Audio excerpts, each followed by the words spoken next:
Pour Habib Beye, Kylian Mbappé n'est pas responsable de la défaite du PSG face à Dortmund. On va voir tout ça dans cette vidéo. Salut à tous les gars, c'est Azial. Aujourd'hui, on se retrouve pour une nouvelle vidéo.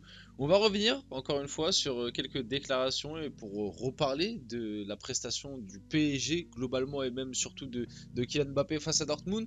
Parce qu'encore une fois, il y a eu des réactions. Il y a eu des réactions de la part de médias français, on va dire, et là plus particulièrement Habib Beye qui a parlé de ça. Et encore une fois, ça permet de faire des débats autour de ce que disent et ce que pensent les médias globalement autour de Kylian Mbappé, de la prestation tout simplement de Kylian Mbappé, et surtout aujourd'hui parler du fait de pourquoi autant le protéger, pourquoi ne pas juste dire bon bah voilà, il a raté son match, ça arrive, on attend le retour.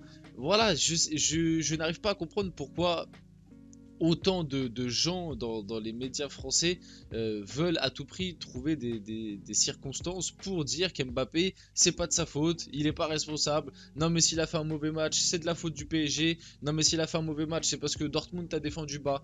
Bref, vous allez voir, il y a plein de choses. On va voir aussi d'autres actus autour du PSG et de tout ça. Comme d'habitude, avant que la vidéo commence, n'hésitez pas à la liker, à commenter, à partager et à vous abonner, ça fait toujours plaisir et ça aide pour le développement de la chaîne. Et on va y aller dès maintenant. Donc bon, là vous pouvez vous dire, dans cette vidéo, il est là juste pour assassiner Mbappé. Même pas, parce que si vous avez regardé mes dernières vidéos, vous le savez, moi je l'ai dit honnêtement et je le pense toujours. La prestation d'Mbappé face à Dortmund, c'est pas une prestation catastrophique, c'est juste une prestation qui, pour un mec qui est top 3 ballon d'or, pour un mec qui et les leaders de l'attaque parisienne, pour un mec qui veut être la star de l'équipe, qui est le meilleur joueur du monde, si t'entends la plupart des médias français justement. Même il y a des médias français hein, comme l'After par exemple, qui Daniel Riolo plus principalement, qui a été dire que c'était le meilleur parisien lors de ce match. Bah, je suis désolé, si tu dis tout ça, t'es obligé d'en attendre beaucoup plus. Maintenant, je le dis, je le répète, le match d'Mbappé face à Dortmund, c'est pas de sa faute particulièrement si le PSG a perdu. T'as d'autres individualités au PSG qui ont fauté, bien plus que lui. Et c'est pas le pire match que j'ai vu d'Mbappé sous le maillot du PSG. Le match aller face au Barça, pour moi, c'était vraiment pire.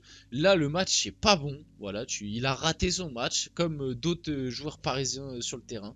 Il a raté son match. Maintenant, je trouve pas que ce soit non plus un match catastrophique et scandaleux. Oui, il n'y a pas eu la même attitude que face au Barça au retour. Maintenant, j'ai vu des matchs d'Mbappé qui étaient bien pires que ça. Mais on va quand même en revenir à la déclaration d'Habib Beye. Donc pour Habib Beye, Kylian Mbappé n'est pas entièrement responsable de sa performance discrète face au BVB.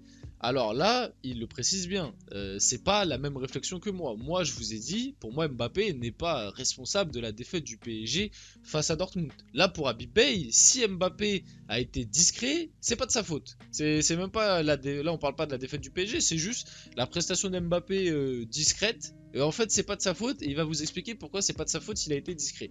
Donc pour Habib Beye, il a été plutôt discret, c'est vrai, jusque-là on est d'accord. Après, il manquait de profondeur. On sait que Mbappé a besoin d'espace. Je trouve que Dortmund a bien joué le coup. Il doit être meilleur dans un match comme celui-ci, mais on ne l'a pas servi non plus pour qu'il soit le joueur qui fasse la différence dans cette profondeur. Donc pour Habib Beye, si Mbappé a été discret et que du coup, entre guillemets, il est un petit peu passé à côté de son match, c'est parce que il n'y avait pas de profondeur et parce que ses coéquipiers lui ont pas fait la passe pour qu'il aille dans la profondeur. Bah écoutez, si c'est ça le meilleur joueur du monde, je ne sais plus quoi dire, je ne sais plus quoi penser. Donc en gros, pour Habib Beye, le meilleur joueur du monde, le mec qui, voilà, il peut te faire gagner le match à lui tout seul, parce que pareil, ça c'est un truc qui m'énerve un peu avec Mbappé, c'est-à-dire que quand le PSG gagne et que Mbappé marque, c'est grâce à Mbappé, c'est Mbappé qui qualifie le PSG, et uniquement ça.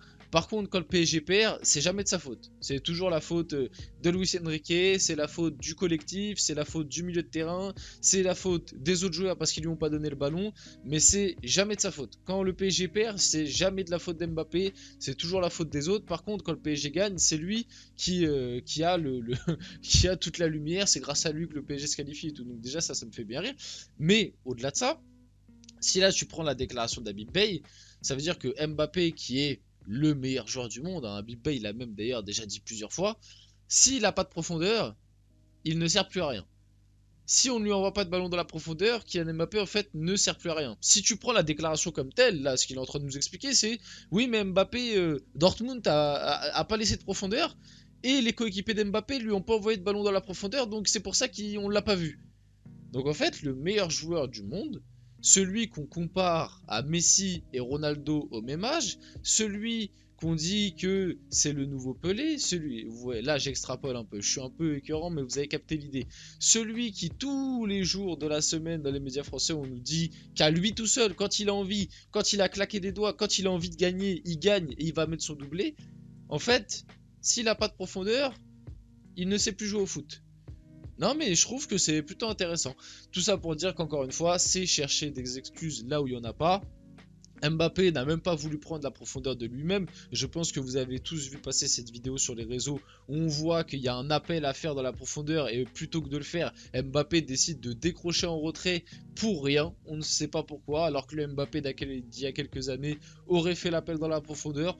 Voilà, il a changé de mental. Ça fait quand même un long moment qu'on le dit que Mbappé, les appels dans la profondeur, il ne les fait plus beaucoup et c'est dommage parce que ça reste quand même l'une de ses qualités principales. Maintenant, je n'arrive toujours pas à comprendre et je ne comprends pas pourquoi lui chercher autant de circonstances pour le dédouaner. Au bout d'un moment, qu'est-ce que ça coûte à Abibay de venir dire oui, il a été discret, oui, on en attend plus, maintenant on va attendre le retour. Voilà, t'es pas obligé de toujours trouver des circonstances atténuantes. Et puis au bout d'un moment, si Mbappé il n'arrive pas à faire des différences et qu'il a besoin d'espace face à la grande défense de Dortmund, qu'est-ce que ce sera quand il va jouer la défense du Real? Qu'est-ce que ce sera? Bon, même s'il sera au Real l'année prochaine, mais imaginons cette saison au PSG. Qu'est-ce que ce sera quand il va jouer la défense, je sais pas moi, d'un Liverpool, d'un Atlético, d'un Bayern?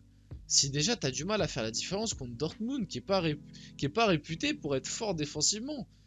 Donc voilà, moi c'est tout ça qui m'énerve un peu. C'est pas forcément la prestation d'Mbappé en tant que telle, c'est le fait de toujours vouloir lui trouver des circonstances atténuantes et dédouaner quand il passe à côté de ces matchs et toujours dire que c'est la faute des autres. Pour passer à autre chose dans la vidéo, quelque chose de plus triste et de plus grave malheureusement, c'est Lucas Hernandez qui pourrait souffrir d'une rupture des ligaments, aux ligaments croisés. Pardon. Les premiers examens pratiqués sur le français le laissent penser. Une IRM doit être pratiquée aujourd'hui pour confirmer cette suspicion et malheureusement officielle rupture du ligament croisé antérieur pour Lucas Hernandez.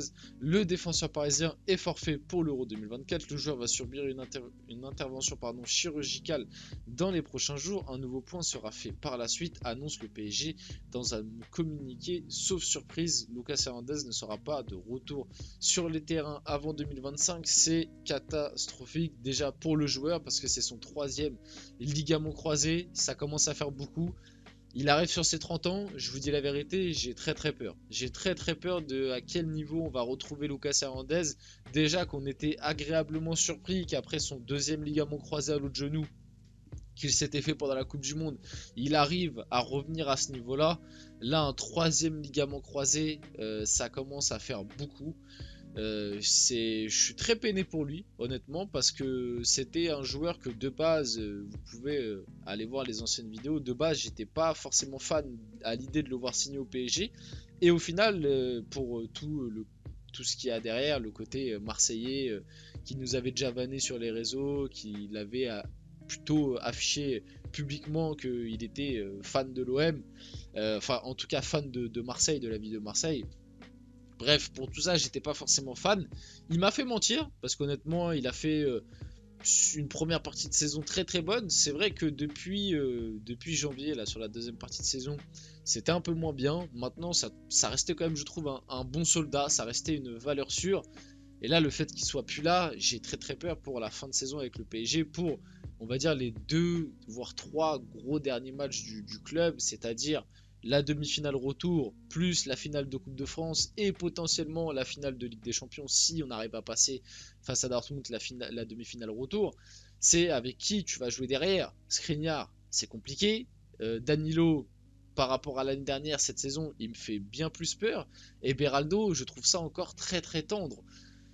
Donc tout ça mis bout à bout, c'est une terrible nouvelle pour le PSG, c'est un élément très important qu'on perd et qu'on va perdre pendant longtemps et qu'on ne sait pas à quel niveau on va retrouver. Et ouais, ça m'inquiète et honnêtement, je lui souhaite vraiment un très bon rétablissement. On espère qu'il reviendra plus fort. Kylian Mbappé a d'ailleurs eu une petite story Instagram pour lui. Mon guerrier, une nouvelle épreuve difficile, mais tu ne seras jamais seul. On est tous avec toi. Big force, mon frère. Kylian Mbappé apporte son soutien à Lucas Hernandez. Et pour finir, il a eu même un petit message à envoyer. Donc Lucas Hernandez, quand j'ai signé avec le PSG, j'ai fait la promesse que je donnerais mon cœur et mon âme à cette équipe, et c'est ce que j'ai fait depuis. C'est vrai que sur ça, je trouve qu'il a très rarement triché. Malheureusement, lors du match d'hier soir, j'ai essayé de continuer à me battre pour notre équipe, mais ce n'était pas possible. Je voudrais remercier tous mes fans et mes proches pour leur amour et leur soutien. Mon retour sera plus fort que jamais. Force à toi, Lucas Hernandez, et on l'espère. On arrive sur la fin de cette vidéo, j'espère qu'elle vous a plu. Si c'est le cas, n'hésitez pas à la liker, à commenter, à partager et à vous abonner. Les gars, c'était Azial et on se retrouve très rapidement pour une prochaine vidéo.